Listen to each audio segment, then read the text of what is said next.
Hello, Planet Earth. How you doing? Welcome to my YouTube channel. We're at IDK, my BFF Jill, 730. My BFF Jill, 730. I'm Preston L. Young, And I'm Tüz. and we're wishing you warm salutations and congratulations as always. You've made your way to the Buffyngton Post. Kudos! Today it's time for another History Buff. And so I'd like to invite you all to put on your Fred glasses. And today on History Buff, we'll be going back over Arc 1 called The Long Way Home, issues 1 through 4, as well as jumping into issue number 5, The Chain. Is it difficult or time consuming? And so without further ado, let's get into it. Here we go. Ready, Randy? Ready, Joan. It's called hysteria, the world premiere. We dare ya to watch hysteria. Prepare ya for hilaria. They love it in Bulgaria, hysteria. We declare ya, be aware ya. The laughter's gonna marry ya, we swear ya. It's hysteria. Get set for hysteria. We're racing through time in search of comedy. We're gonna make fun of history with superstars from every century. We're on hysteria. It's hysterical, historical. Here's Big Fat Baby, he smells horrible. With Father Time, Love Kiddington. Misinformation, world's oldest woman. Mix toast and pepper with charity. Add Froggo and the others get hilarity. Revolutionary. It's time for hysteria. Alright, Tüz, so we are going to get back into our Buffy Season 8, Library Edition number 1. Okay. And so we're going to be going back over, we're going to be discussing things that we didn't talk about before, or just that we wanted to talk about some more as we go through the arc. And so I did make some notes. Absolutely, we encourage notes. Notes are awesome to have. And so the first note that I made was Joseph Campbell has this thing called The Hero's Journey. Have you ever heard of this? No, I've never heard of the hero's journey. Alright, so the hero's journey is basically that the hero starts in one place, goes on this whole journey of heroicism, and ends up back at the same place, but under new and better circumstances that are beneficial for everyone involved, okay? That sounds pretty awesome. That's the hero's journey. That's why it should sound awesome, okay? I mean, screw like the end. It was all about how you got there. Right. So at the beginning of Buffy the Vampire Slayer, the television series, we begin with her being the vampire slayer at Sunnydale High School, right? Yes. Okay, and Yes, so yes, yes. what we know about being the vampire slayer, and therefore, like, being Buffy, is that Buffy is the only girl in the whole world who can feel what it is that she's feeling, right? Like, to be the Slayer. to be the Slayer. Like, to be the only one, okay? Like, she's all one. alone. No one else can have her power. Exactly. Like, there's only her. Yes. And sure, we get Kendra, but then she dies. And sure, we get Faith, but then... She turns evil. And she's 32 flavors of fucked up. Ooh, yeah, that's the understatement.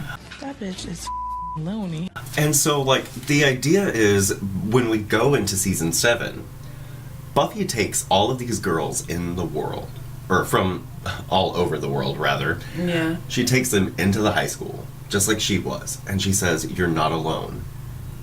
You all are like me, okay?"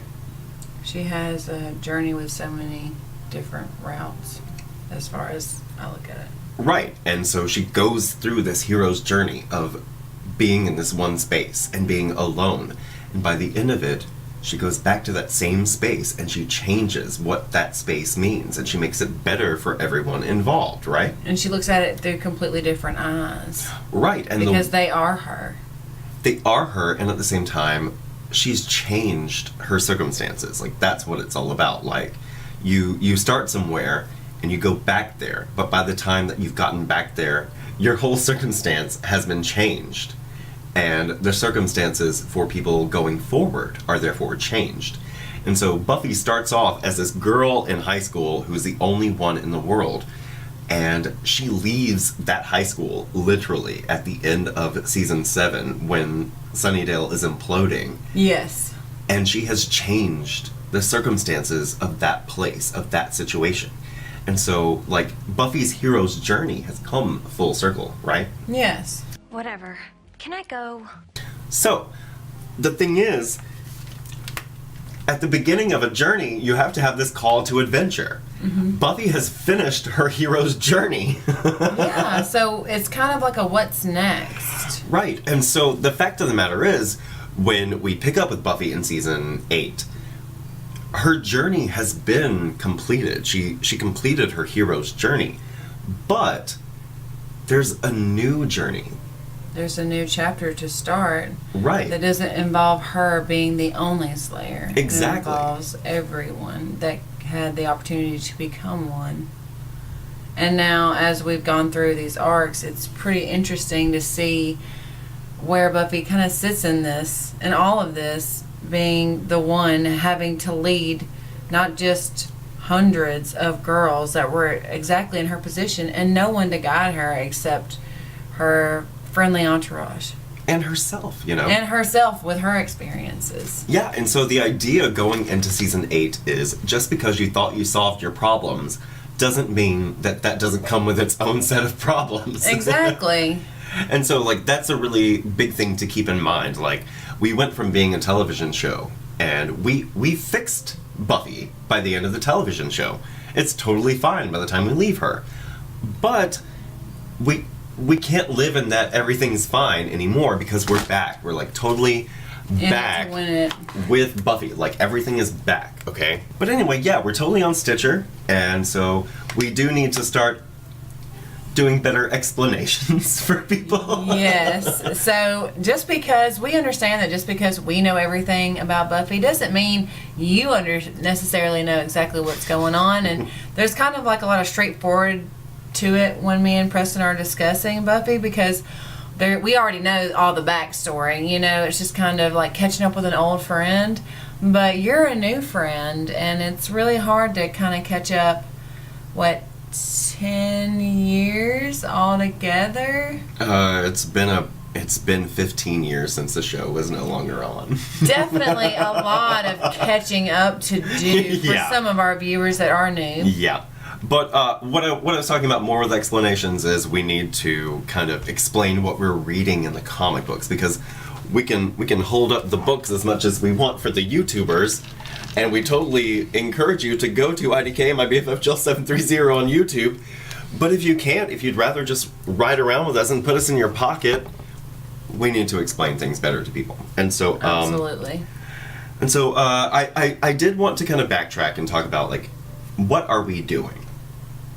Okay, so to better explain what we're doing, we're trying to see from the fresher look inside. I know in the last episode we talked about how I got into Buffy and why we're doing the comics now, but the main reason we're doing these videos is so people can see what it's like for someone who is familiar with the Buffyverse to kind of see how it all plays out into the comic platform.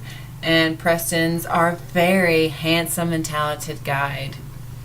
I don't know about all of that, but she's right. Like, the whole reason that I started my YouTube channel in particular in the first place is because I was looking for people who were talking about the Buffyverse comic books on YouTube, and nobody was doing it.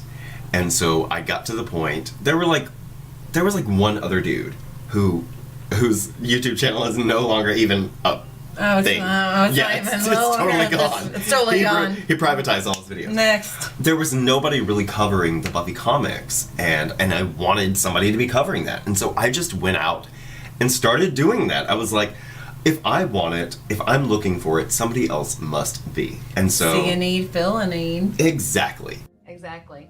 And so I was like, I'm gonna be the guy that you can go to if you feel like talking about the Buffy comics with somebody. I'll be the first guy you find. And so, like, I picked up in the middle well, like the beginning-ish of season 10.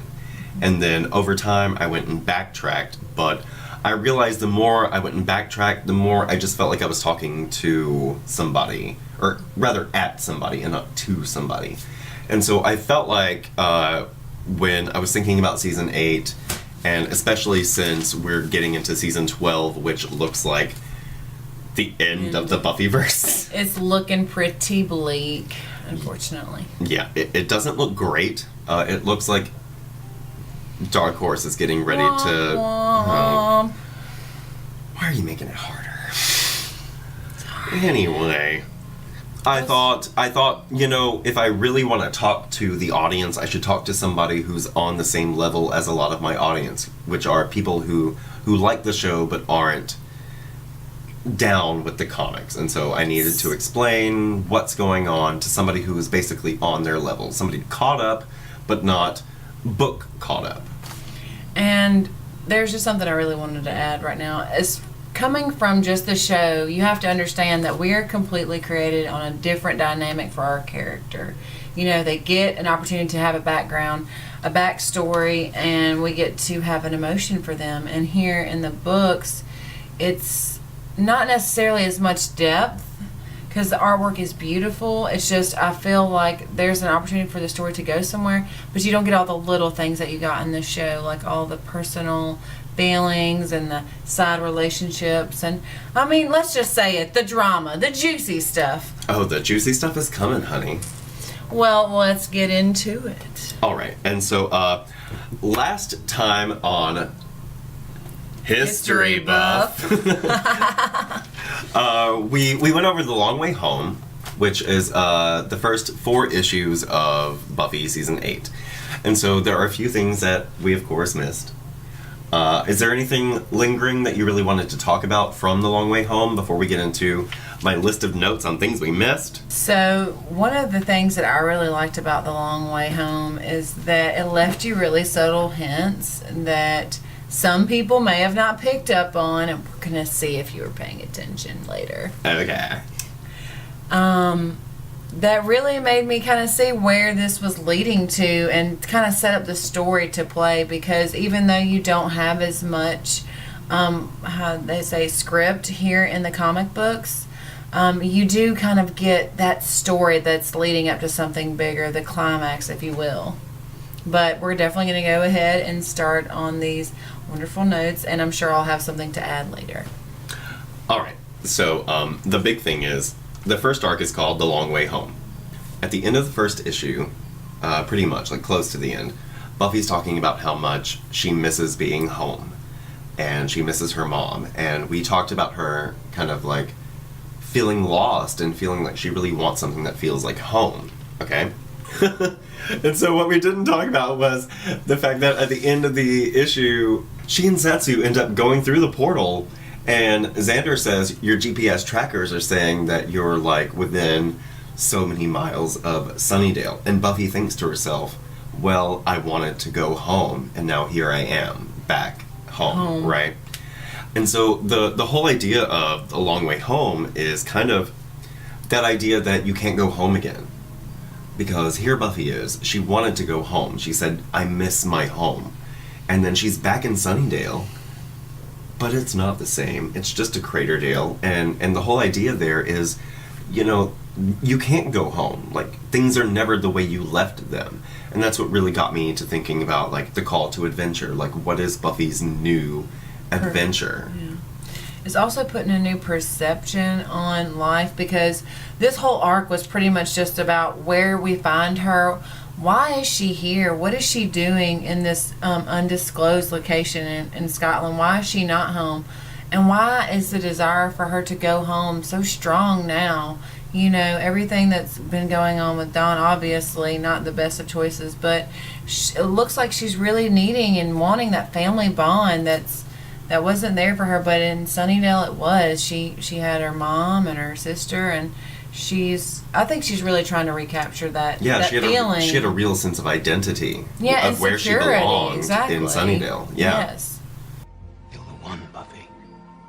And so where we pick up with her is her feeling like she suddenly doesn't belong, and and how scary that is for us as the reader as well. No. Because we left Buffy knowing that everything was going to be fine and dandy, and everything seemed amazing, and everything was going to be great because we've got all this backup. But where we find Buffy is, like, she doesn't have this backup. Like, she is the backup. She is backing up this Slayer army. She's barely backing up herself. Yeah. And she has all these girls, and and they're already having problems with one another. They know how to fight, and they just know how to look out for one another. And she's literally trying to teach these girls how to do the same things that she refused to listen to in the show. Like, Giles was all, don't do this, don't do that, Buffy. Why are you just disobeying me constantly? And here you see it right here with the girls, that she's now having to be the grown-up. She's having to be the grown-up. She's having to be work together as a team, do this, do that, and the girls aren't having it. They don't understand yet what the value of team is. And all she can see is a mirror. That's what I think Buffy sees anyway. I think you're right. And so, like, also something that we should remember about the Slayer army is that this isn't the first time we've seen them. Because about halfway through Angel Season 5, there was that episode where there was that crazy Slayer who was all up in the insane asylum. And she went about killing people, and she went after Spike. Do you remember all that? Yeah, no, I remember she when cut the off girls... his hands? Yeah, because the girls showed up, and they're like, where's Buffy at? Or like, Buffy sent us here. Yeah, Buffy is the one who sent them there in the first place. And so Buffy is not only, like, in charge of the Slayer army, they've clearly been established since before we had actually seen what we see in Season 8. Like, all through Season 5 of Angel, which is, like, Season 7.5 of Buffy. There was a lot of Buffy and Angel. Yeah, but in Season 5, like, the Buffy had ended, and so we had these glimpses at what Buffy was doing, whether it had to do with Andrew or with Willow, or in this particular case, this gang of Slayers that Buffy sends directly to take Dana back. And Dana was this, like, crazy Slayer. And so we had seen them before, which is what I wanted to talk about. Anyway, so let's talk about this Twilight symbol, because we talked about the fact that there were these symbols carved into the chests, and then we talked about how Twilight was falling, but we didn't really explain the fact that the symbol means Twilight. So and since we are also on a podcast now, we can't just show you the symbol and say, it looks like that. So it's basically like there's a horizontal line at the bottom going across from left to right, and then there's a kind of almost crescent going across the horizon, because by the time we finish the arc, we find out it's actually a horizon. Mm-hmm. And then in the left-hand upper corner, there is a star kind of symbol, and so it looks like a sunset while the stars are out, which would be Twilight. No. And so, like, that's the whole, like, Twilight symbol. Like, that's what we're seeing. Basically a horizon with a setting sun and a star, which symbolizes apparently Twilight. Not that anybody knows what the fuck that means. Not yet, but we are getting there. I do, but this is all for dramatic effect. Dun dun dun. Womp womp. Alright, so also something that I decided to do was to girl, you need to see the covers. Yes, I want to see the covers. I know. Show me. So from month to month, the thing was, like, we saw the covers, but we didn't have them until the next month. And so I realized, before we were talking about each issue, I didn't show you the cover for the next one, to leave you in bitter anticipation. And just waiting. Alright, and so there's the cover for the next issue. Wow. I know, it's super cute, right? And so it looks like that. We're gonna try. It looks like that. It's obviously. Help me cover that. Okay. Yeah. It's obviously Robot Buffy. Okay. You have been going after that Robot Buffy. You said android so many times in the last one. I'm sorry, but she has been looking forward to Robot Buffy. Look, I don't care who you are. Robot Buffy is a badass, and she is a woman in her own right. Whatever. Like, it's not. There is no Robot Buffy in Season 8, I promise you. Okay. Right. And so, like, something to chew on, it's not really something to be found in the text, but something to chew on, is that Buffy deduces that the Twilight symbol that they have engraved into their own chests is self-inflicted. And that is something to chew on because Twilight itself is self-inflicted. Inflicted. Yes, girl. And I'm sure that makes 0 sense to you now, but it made 0 sense to me at the time, and it will make all the sense to you later. You all sit tight for a minute. I have no doubt. All right. And so All right, so then we get with the general guys. Anything to talk about with the military guys that we didn't talk about already? In the floaty boots? Pretty much they just look pissed off, and they consider Buffy this threat that we find out later that they really just consider her a threat because she is, aka a badass. But she has all this crazy power that nobody should really have in the human world. Yeah, but she is technically human. Buffy really, and through the entire show, and clearly through the comics, Buffy's been put in a situation that no one could really handle. You couldn't go to any normal person and be like, here, handle this monster that's going to eat the high school. And they're like, oh, I'll get right on that. No, this is constantly showing, yet again, that Buffy is forced to make decisions that no one person should ever have to. Not normal, anyway. Okay, well, I mean, I'm like, spoiler alert, you don't know everything there is to know about the fucking story because Buffy isn't, her hands are not as clean. We're as just you talking might think. about the first I know. arc. I'm just saying, you have to see where the military's coming from. They know things that we as the reader don't know. And I know things that you as the reader don't know. Of course, but you're trying to get it from my point of view, and that's totally fair for me to make that assumption right now. I know, but I'm trying to clue you in onto what the military is thinking, that, like, this isn't all on the fucking up and up. Well, it's very clear that they think that she's a bad mamma jamma and not altogether, or else they'd probably trying to, recruit her instead of being against her. I mean, I feel you, but at the same time, like, things aren't great with the Slayer army. So anyway. I put my money on you. The questions around here. So we get to Buffy and Xander. And so Buffy says that she thinks that the Twilight symbol is a beautiful sunset. Beautiful sunset. And that'll come back, but that's pretty much all there is to say. Alright, so they're talking about Dawn, whatever. So we get to Dawn, and the thing that I forgot to mention is that Dawn was at Berkeley. Buffy and this, like, troop of Slayers and Xander, they went off to this, like, fucking Scottish castle or what the fuck ever. Mm-hmm.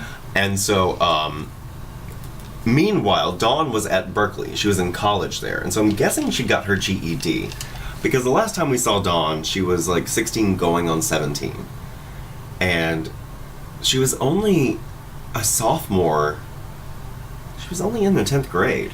So I'm guessing after the whole end of Sunnydale, she just went and got that GED and moved straight on to college. Yeah, that's what I'm guessing. And so anyway, while Dawn was at Berkeley is when she got this new boyfriend, Kenny, who the Thrice Wise, who apparently did this stuff together. Is that something that I have?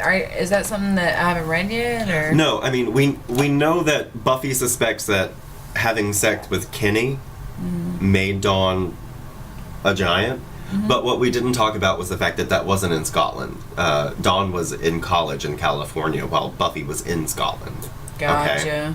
Yeah, so she thought Dawn was just doing the college stuff, whatever normal. And of course, nothing in the fucking Buffyverse is normal. So Dawn got all big and giant. Yeah. And that's apparently what happens when you screw with Thrice Wise. And so Buffy, she's all frustrated with Dawn about how she won't talk to her about her sex troubles. And then she actually thinks to herself, since when is Willow the expert on boy troubles? Exactly. That's what I want to know. And so that was something funny. This isn't going to get all sexy, is it? I'd be shocked. And then, so Buffy misses sex, right? Yes. And now, the last time that we know for a fact that Buffy had sex was before... Well, the last time we absolutely know that she had sex was with Spike.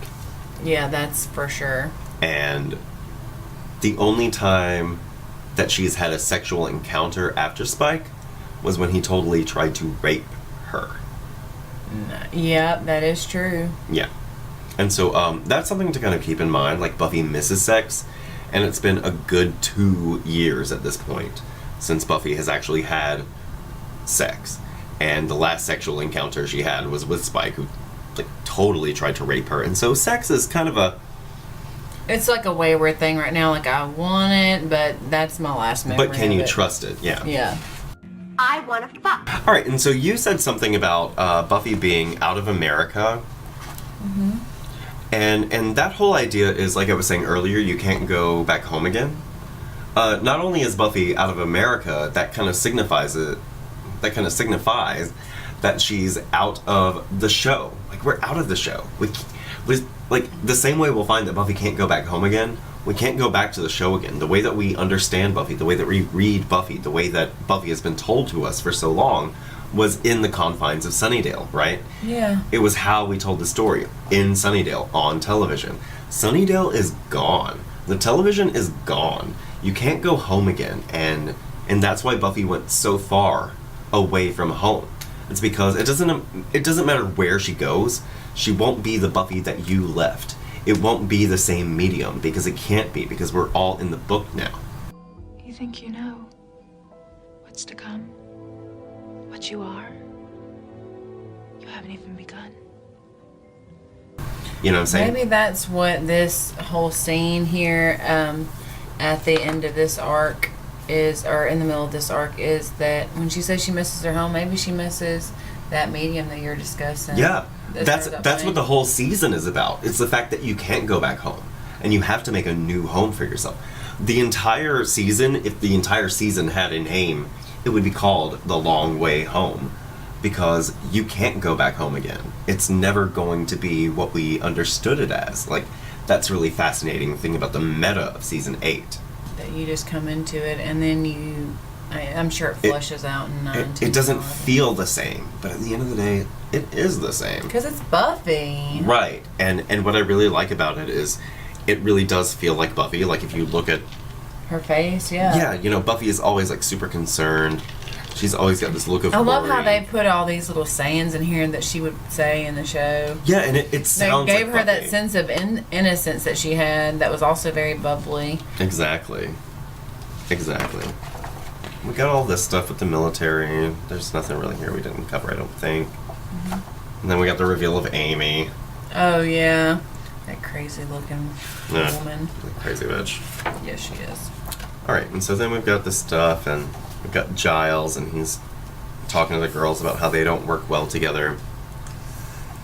I like how it comes from, like, different angles. Like, it's not necessarily Buffy against these girls, but part of her team, like Giles and Xander, they're all having to take up their duties to help these girls. Yeah.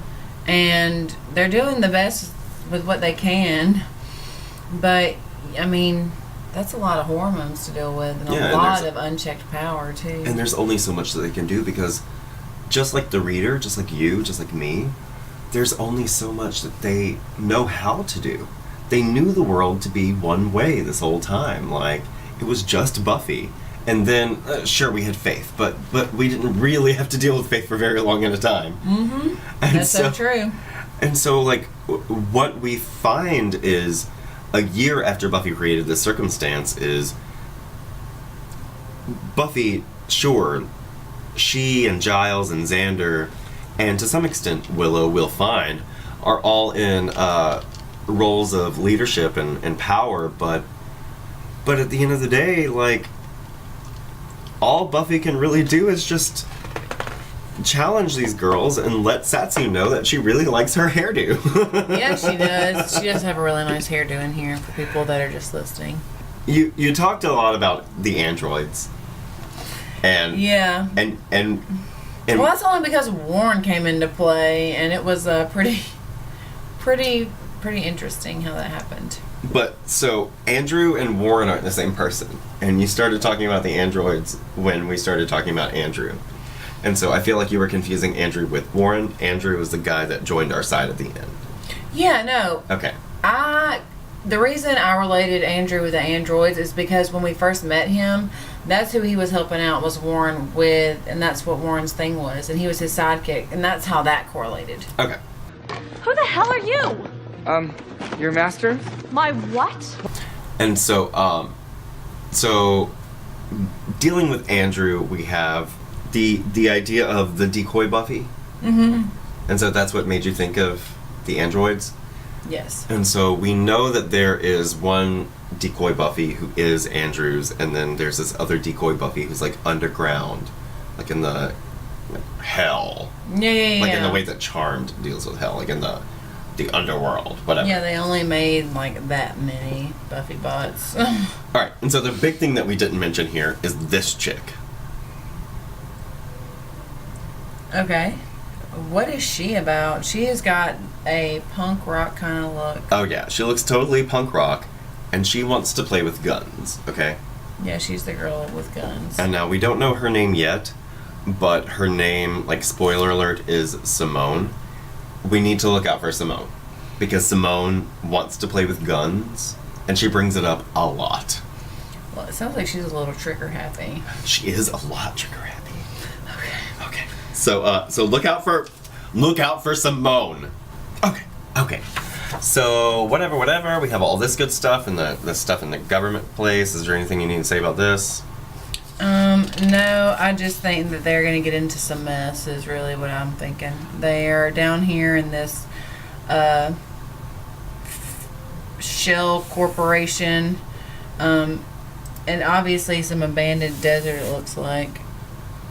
Just cooking up their not so goodies. Like we find out they're just on the outskirts of Sunnydale in this base. Okay. Yeah. Gotcha. So this whole scene that we have of Buffy and Xander talking about Giant Dawn and how Xander thinks that she might have just wanted to do this on purpose. Yeah, to get attention. We find out that this is all in Buffy's dream. Yeah, none of this ever actually was spoken. Yeah, all of this is actually in Buffy's dream.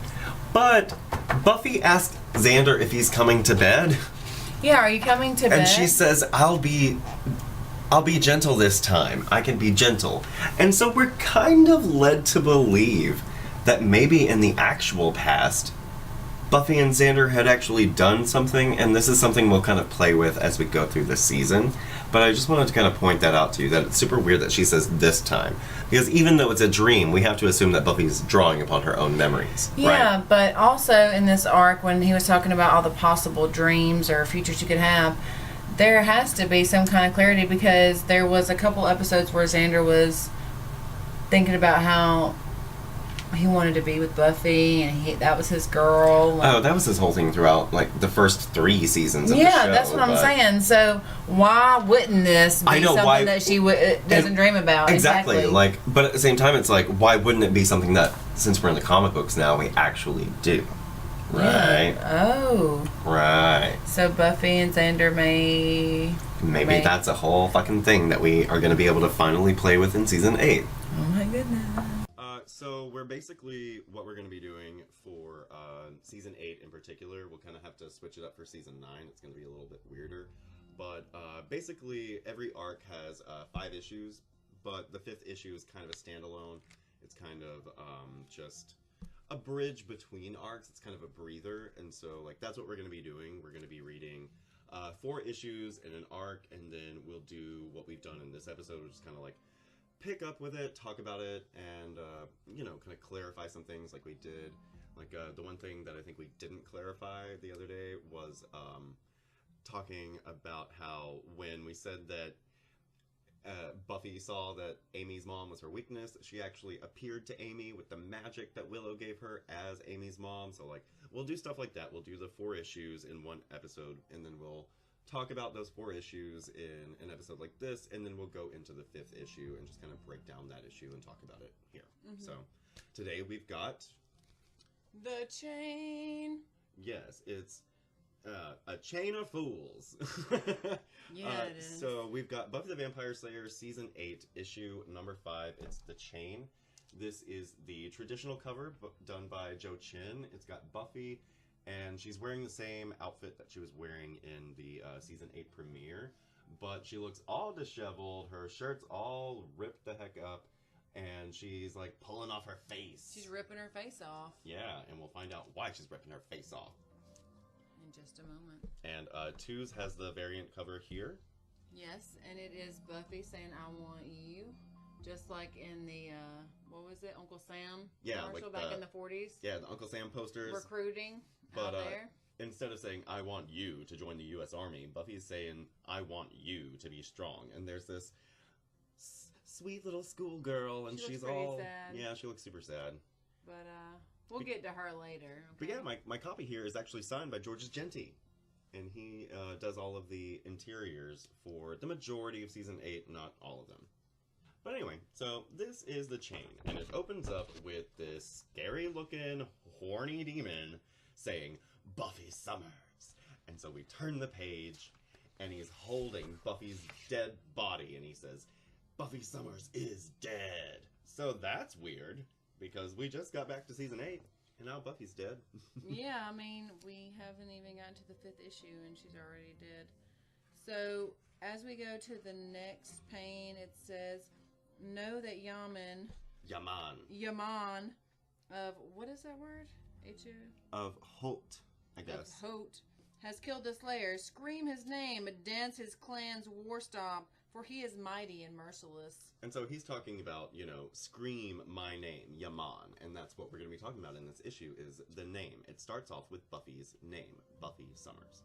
And so the girl is, Buffy, the dead Buffy, is narrating to us throughout this entire issue. Mm-hmm. And she says, the funny part about all this, I never even met her. And so then we get this panel, which we'll find out later is a flashback of this guy saying, who the hell are you?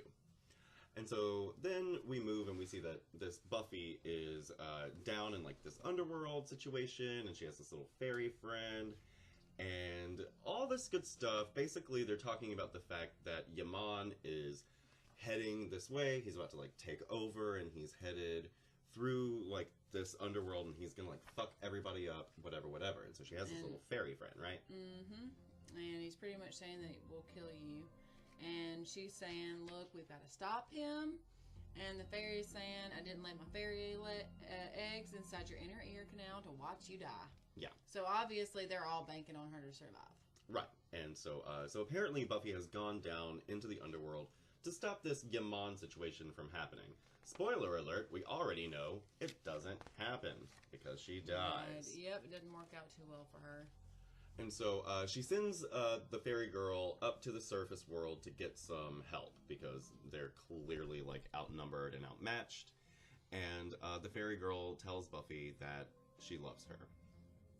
So we start in the next pane, and it's this schoolgirl sitting on a lunch bench outside with her friends, and the green pane, which is what I'm going to call the narrative box, is you don't get a choice.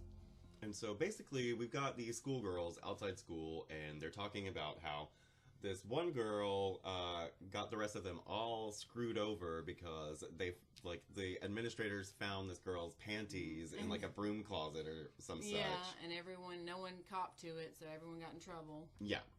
And so what is his name? Mike Bellinger? Yeah, so Mike Bellinger, the guy who we saw in the little flashback earlier, comes up to these girls and he's like, hey, did you see this one girl? Because she has something that belongs to me. And homegirl, this girl that we're kind of honing in on, she's like, oh my god, those weren't her panties. They were actually yours. And then she goes into some sort of seizure. Yeah. Dum dum dum. Yeah, so homegirl goes season all over the place. And then we cut to this panel of Giles. And Giles is saying, and now I will tell you about the chain. This chain of fools. What's it about? And so we get this image of basically the Slayer line. We have the first Slayer here, and then we have all of these other nameless Slayers. And we see that this schoolgirl, who was season all over the place, is actually being called into being a Slayer. So this is happening as Willow casts the spell at the end of the series, okay? For everybody to become one. Yeah, and so basically our teenage girl narrator is telling us about how it's the calling of being a Slayer is different for everybody. It's a tickle, or it's a rush, it's a high for some girls. Yes. But for her it was very, very painful. And she could not control it. Yeah. And so then we actually pick up with Rona. Now, Rona was the potential slayer that, like the black chick with the dreads that, oh, but did you watch Weeds? No, I've seen a couple episodes, but not all of it. Oh, well, anyway. The girl who played Rona, her name's Indigo, and she actually played a character on Weeds in the first couple seasons. I'm gonna definitely have to check that out. Oh, it's so good. I think it's on Netflix. But anyway, so we pick up with Rona here. She got her hand all broken by Caleb when they went down into the wine cellar. Yeah. Right. So she's saying, for some reason, like, there is no truth. And then we cut to this really, really fun... very comedic little scene right here. Yeah. And what's her name? That's Vi, and this is Andrew, and they basically They're doing a commercial about, oh, I broke another one. Something wrong, honey? I can't control my strength and I'm having dreams that are strange and disturb me. Dreams of being another girl in another time? That's amazing! How did you know? So basically, this whole little infomercial that Buffy and company have created is so that girls all over the world who are awakening into their power and have no idea what's going on, they can call this number 1-800-CHOSEN-1 and they can like get in touch with the Slayer crew and like find some guidance and all this good stuff, okay? So like that's what happens. This schoolgirl who was seasoned all over the place after she got called, she gets into this squad in Chicago, and after they explain this stuff to her, she feels like this real sense of community and family for the first time since she's been called, because like they all understand what she's going through, and they've all had what they call the happening. Yeah. You know? Yeah. And it's all happened to them. And what's really amazing about this, and something to kind of keep in mind as we move through, is again, this is so not what Buffy went through. She didn't have anybody who was going through the thing that she was going through until Kendra showed up, and then she, like, died. And then Faith showed up, and she was, like, not Buffy at the fuck all. She was totally evil. Well, she was totally fucked up in the head, for sure. Yep. That bitch is loony. And so, so she talks she's narrating to us here, and she's like, oh, it wasn't cheesy like the commercial, it was, like, this real connection, and, like, bond, and, like, awesome stuff. And so, anyway, we see that they're training physically, and they are training against vampires in controlled circumstances, and then one day Giles comes to talk to them, and they keep talking about the name Buffy. Name? Right, like, so the name Buffy means something. It means something to, like, to the demons, right? Because we find out we find out in season 5 when Dracula comes looking for Buffy that she's actually famous throughout the world because she's saved it like a bunch of times already. She also died and came back to life a bunch of times. By then. Three deaths.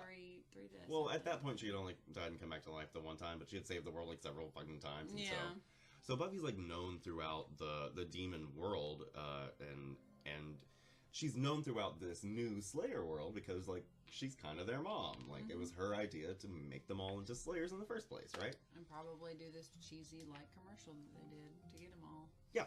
And so they're talking about, or she's telling us that, like, the name means something, and that she's even less famous because of the name Buffy, because, you know, there's Buffy the Vampire Slayer, and they're all just the other ones.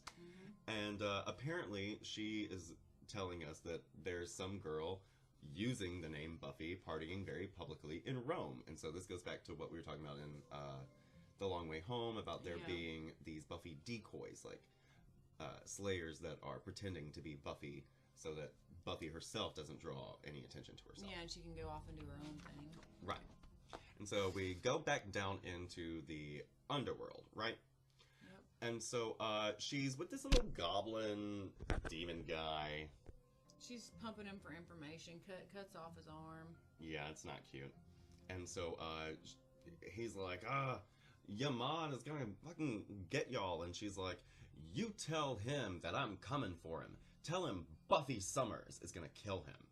And then she's narrating to us, again, about the name, and that the name Buffy Summers has this real power, right? Yeah, the power of fear is what I'm calling it. Not the greatest power, though, apparently, in the next thing. No, because the power doesn't necessarily come from Buffy's name. Like, Buffy's name is associated with that power, but the power is the Slayer power. And Giles is kind of blobbity about how they're all connected to this power and how it's ancient, and it doesn't come from themselves per se. It comes from this force that they all within them, that they were anyone that had the potential to become a Slayer also is one, and now that they all have the ability, just like when Buffy died in season 1, and then Kendra came because she was a Slayer, and then when Kendra died, Faith got called, because even though Buffy's came back to life, she's still the Slayer, just like anyone who she was dead for like a minute. Yeah, but the call went on to someone else. Right. So it did prove a fact that not only one can be called at a time. Like there was 2 at a time for the rest of the season. Yeah, and so what we're really talking about here is that, sure, like Buffy is the vampire slayer that everybody knows, and she's super famous and all the extra, but the power isn't necessarily hers. She is she and all of these girls are kind of representatives of that power. They hold that power, but the power is far beyond them. It's bigger than all of them, and yet they have to, wield it and represent it. And so we pick up, and she's in the squad in Chicago training, and they're fighting this backtown alley. Yeah, and so they're fighting this vampire dude who has this sword, right? Yeah. And there's this gang of slayers, and he's probably not going to stand a chance against them. And so one of her little Slayer squad mates gets attacked by this one vampire, and she stops him from getting at her little friend, our schoolgirl in question, and she gets bitten. And so she and this other girl, they work together, and they stake this motherfucker. And so, yeah. So you remember this chick? Yeah, so it's really funny. The girl that likes the guns is back. Yeah. Right here. And so we're with Simone again, and Simone, after they dust the vampire, she grabs the sword and she's like, yeah, this is fucking cool, but I'd rather have a gun. Yeah, gun control, I feel like that's her issue over there. Yeah, and so our main character here, the schoolgirl, she is like, oh crap, I look stupid, I got all bitten. And the girl that she saved from totally being killed by this vampire, she's like, dude, Simone wouldn't have taken a bite from me like that. Like, you're a hero. You actually put your life on the line to save me. And plus, I hear Buffy's got a neck wound too, So she's sitting in the office with a woman who started her in this club, and it just says, the hair. Yeah. Need a serious dye job, and you'd have to maintain it yourself. Body type and height are good. Have to pad the bra a little, but we're counting on these guys never to have actually seen her. You get what all this is? So basically, they want her to be Buffy. Yeah, they're asking her to do a stand-in. So she's going to be one of these Buffy decoys, and like we talked about in The Long Way Home, she's the one that goes underground, like into the underworld. And so Rona is telling her, as we see her make her way down into the underworld and like try and fight this Yaman situation, we see what Rona tells her. She says, I'm looking at you for this, so I gotta figure you want the truth, as in, why me? Did I get the hardest, darkest path to walk because I'm strong, I'm good, I can handle the heavier burden? Or am I weak, just expendable, the one that won't be missed? The truth? There is no truth. There's just what you believe. And so we see this decoy Buffy down in the underworld, and she's being all like hugged up by some slugs that take off the scent of her humanness down there. Yeah. And as they're putting their clothes on, they're talking about how hard it's going to be, and this slug dude is pretty much saying that he doesn't want to get involved, and the demon horde's pretty much going to eat them alive. The only way you're going to survive is to get in this together. Like, you have to work together. The slugs, the fairies, and whoever else is living down there, they have to work together, or Yaman's going to kill them all. Yeah, and so Yaman, he wants to like come up to our world, and she's telling him, this slug demon head honcho, he's like, I don't want to be a part of this or whatever. And she's like, look, if he wants to come up to my world, he's gonna have to come through here, and he'll kill all of you. So you have to band together. And she talks about this demon that looks like a leaf blower, or whatever. And so the demon's like, you're not gonna stay here and protect us. You're just gonna like let us get killed. And she's like, hey, dude, if you band together, maybe you won't get killed. And the fairy girl is saying, even Yaman knows the name Buffy Summers. He knows to fear her. So we're in good hands.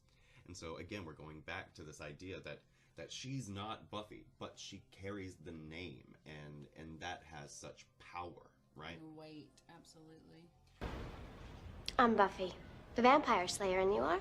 And so we pick up again with her being called back at her... at the beginning. Yeah, at her preparatory school. And she's like all laid out on the ground, seizing whatever. And so they don't know what's going on, but then like suddenly, like randomly, this 18-wheeler just comes like wheeling straight into their picnic table. I don't know what's happening there, but it's bad. And so tell us what's going on here. She kicks the bench that her friends were sitting on out of the way, and those two girls with the bench go flying. She picks up Billy. Mike Bellinger? I'm sorry, Mike Bellinger. Yeah. We're just calling Billy, whatever. And takes him and throws him across while she gets smacked with the 18-wheeler in this field. And she's alive. Yeah, she's totally fine. And he's sitting there above her in this pain saying, who the hell are you? Like, how are you not dead? Yeah. And it's like, we don't know who she is either. And so this is what it is. He asked, who the hell are you? And we're going to read this to you. I'll take this page and you can take that page, right? Absolutely. She says, that's not the point. There's always a name. Lincoln, Hitler, Gandhi. The name can inspire terror, awe, sometimes great things. But there's millions of people go into making a name. People facing things that they couldn't imagine they would. In the moments that matter, even our names are just sounds that people make to tell us apart. What we are isn't that. The real question runs deeper. Can I fight? Did I help? Did I do for my sisters, my comrades, children, slimy slug clan? There is a chain between each and every one of us. And like the man said, you either feel its tug or you ignore it. I tried to feel it. I tried to face the darkness like a woman, and I don't need any more than that. You don't have to remember me. You don't even have to know who I am. Then we turn the page. Yes. And it's her lying dead. Yep. On a white page. And she says, but I do. And so what we see is while she's talking about this, about the name not being important, about the actions being important, we see her being murdered. Yaman and she come to blows, and we see that the slimy slug clan and the fairies and the thing that looks like a leaf blower. Yeah, they all came together. Yeah, and they're fighting. And it's about like there being this higher calling, about it not being just about Buffy. It's not just about Buffy. Buffy's on, like, she's on the cover. It's her story, but she's not the only one who's being affected by her story. And we see that the fairy girl, she followed through on what her mission was. She went up. We see Setsu and Leah and some other slayers descending upon the demon horde. And even though this girl died, they, as a group, ultimately succeed because of what she did for the greater good. And I love when you turn the page and she says, you don't even know who I am, but I do. Mm-hmm. Like she's Buffy, and she doesn't have to be Buffy, and she's not Buffy, and there's not another Buffy. Like all these other girls, they're not Buffy. But she does everything that we ascribe with Buffy, like when Buffy went down underground in season 1 to fight the Master, and she knew she was going to die. The book said, you will die, and she did, but that wasn't the end of the story. It was about sacrifice. It's about sacrifice, and that's why this girl got chosen, because she was willing to sacrifice herself to save that other girl. There's also something that I wanted to add and just kind of speculate on. Yeah. So this whole... comic is this in particular, episode 5 is about the chain. Mm-hmm. Why she's talking about Buffy being the name? What if they aren't all themselves? What if they are all Buffy and Buffy is all them? That's and I'm not trying to say it as far as like a deeper meaning. I was just thinking as far as she's talking about how being Buffy, and what really makes Buffy is not her name. It's the sacrifices that she makes. Yeah. And that's what I meant by that. It's like, what if the chain is not about everyone? Of course, every Slayer has seen her memories, obviously, since she is a Slayer. But they also have a part of her. Yeah, they are. Yeah. She's a part of them, but she's not them. Yes, absolutely. Yeah. They all have their own story. Yeah.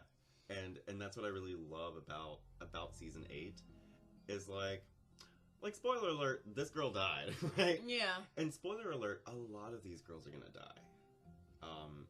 But it's not about what they died for, it's about what they stood for.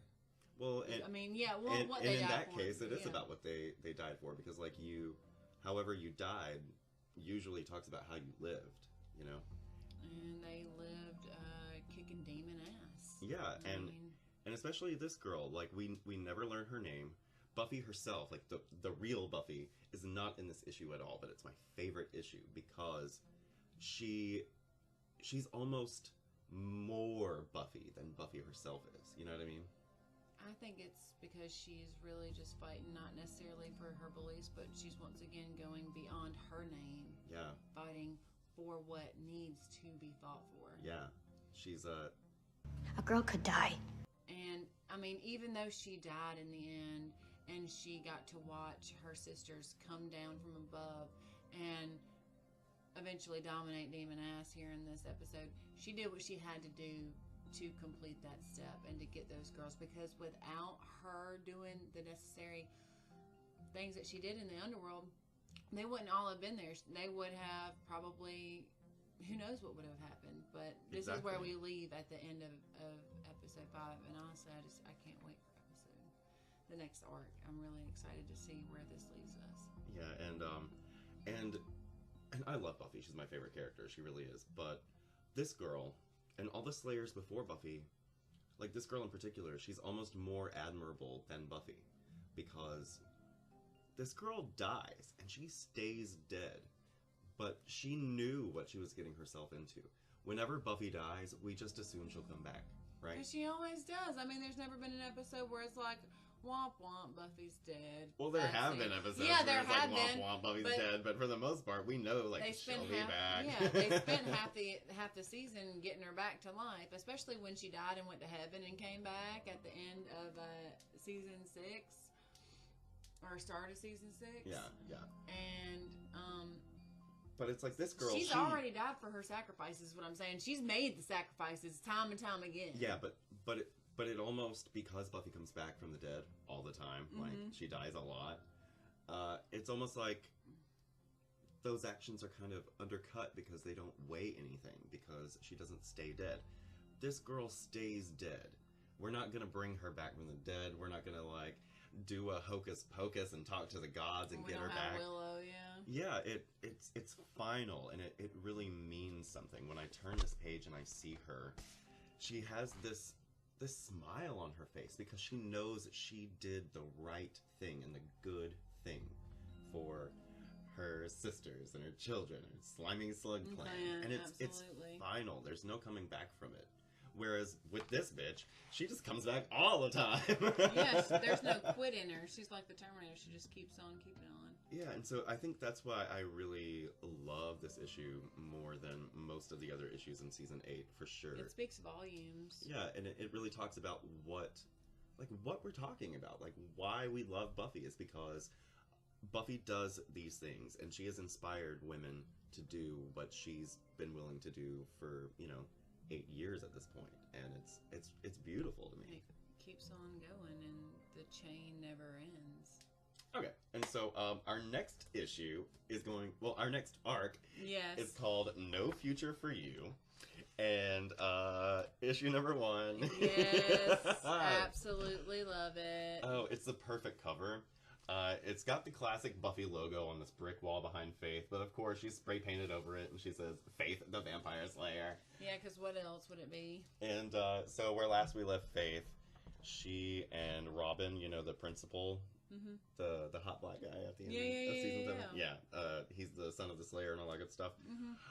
So he was like, I'm gonna surprise you, whatever. And then she thought he was dead, and then he wasn't dead, and then he's like, surprise. Nice. Ha, ha, ha, ha. And so yeah, like the interesting thing is you've got Buffy and you've got all these new Slayers, and it's like Buffy was kind of the big sister to Faith, and then now Buffy's got all these other little sisters, and so Faith is like the middle child. She can't ever be Buffy, and she can't ever be like these girls. She's already tainted herself. Yeah, and she just doesn't have that same sense of community that they have, and she doesn't have this sense of authority that Buffy has. And so we get to, in this next arc, find where that middle ground is for Faith, and like what it really means to be the middle child. And it's gonna be fun. And it's written by Brian K. Vaughan, who's like this god among comic book writers. I'm really excited. I'm Yeah. very excited. So what did you like most about the chain? What I liked most about the chain was like what I was talking about as far as how every Slayer is called and they all have a connection to one another. It's a sense of responsibility. You know, like nobody asked to be the Slayer, and yet there they were minding their own business, and it was forced upon them because they had the potential to do so. And now everyone's asking you to be more than who you are. You know, like if I'm called to be a Slayer, like I can't be Amanda, I have to be the Slayer. Well, we'll actually, a little bit later in the season, talk about this idea of choice, because all of these girls, none of them have to be the only one. They have a real choice now. This girl, she didn't have to go down there and die. It was her choice. Buffy was never given a choice. Faith was never given a choice. All of these girls, they have the choice. Buffy's out there. Faith is out there. 2,000 other girls are out there. They have this real choice. And here, what I really love about this issue is this girl chooses to go down there and die because she feels like it's important. This is about choices. Absolutely. I think what I really like about the chain is the structure of the storytelling. Yes. Like, because we open up Go and it's back like and Buffy forth. Summers is dead, and we're like, what? Buffy's dead? This is dumb. We just started back. And so I really like the structure of it, of doing the flashbacks and keep flashing and flashing and flashing all over the place, but it really does make sense, like, as a cohesive whole by the time we get to the end. Yeah. And what it says at the end about knowing who you are and that being what matters. They And did play it very well as far as the storyline goes. yeah. So that's pretty much all for today's episode of History Buff. But you can come right back here to the Buffyngton Post anytime for Buffy the Vampire Slayer reviews, Angel and Faith reviews, Buffyverse discussions on the other Slayers, and more. I'm going to be doing a follow-up video on the Buffy reboot. Did you hear? Yes, there is a reboot Buffy. No, I know you already watched my video on it. Yeah. No. So, Monica Breen, she put out a tweet. Do you want to make a separate video real quick talking about this? We need to definitely do that next time, because remember... Okay, the time. Oh, how it flies! We can talk about it later, but I'm going to have to do a video on it in the Yeah, meantime. no, But anyway, absolutely. look out for a video on the clarification about how the Buffy reboot isn't necessarily a reboot. It's revisiting the Buffy mythology, but with a brand new Slayer, which good for everyone involved, even though I super don't care one way or the other. They're just trying to hit the new generation with Buffy. And, Yeah. I mean, who doesn't want to get Buffy all in it? I'm more interested in the fact that the Disney Fox deal went through. Disney acquired 20th Century Fox, and so now Disney owns Buffy. So technically she's a princess. No, she's not a princess. She's never been a princess. I'm just saying that when they bought Fox 20, Anastasia became a Disney princess, and why can't Buffy be one? Oh, was Anastasia 20th Century Fox? Mm-hmm. I thought that was Universal. You The learn more anything? you know. Alright, Planet Earth. I hope you're having a great day today. Wait. You're having the best day today, Planet Earth. And we want to wish you a very, very happy night. Yeah. Or day, wherever you may be. We'll see you next time. Bye. My BFF Joe? 730. It's called hysteria, the world premiere ya. We dare ya to watch hysteria. Prepare ya for hilaria. They love it in Bulgaria, hysteria. We declare ya, be aware ya. The laughter's gonna marry ya, we swear ya. It's hysteria. It's set for hysteria. We're racing through time in search of comedy. We're gonna make fun of history with superstars from every century. Here on Hysteria, it's hysterical, historical.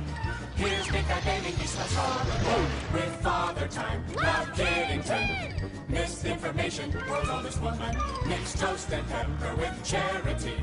And Froggo and the others get hilarity. Revolutionary, it's time for Hysteria. All right, you ready? 3, 2, 1. Hello. 3. Editor Preston. Shut up. Editor Preston does not want to hear from you so early in the episode, I promise you. All right, 3, 2, 1. Hello. Dudes. Yeah. They're really nice. Welcome to TV. Okay. There you go. Alright, test for sound and motion. Ha-cha-cha-cha. This is like mine. You know how they have the taker breaker bullshits? This is my taker breaker bullshit. Alright, take 5. Episode 2. Break. By the end of it, like, what we didn't talk about was the fact that when she and Satsu go through the portal, when she's the portal. The portal. Well, mine anyway, because Tüz doesn't take. She doesn't take my recommendation seriously. It's totally fine. It's totally fine. Hey. I love you. I love you. Alright, I have to pee. Do you want anything? No, dear, I don't.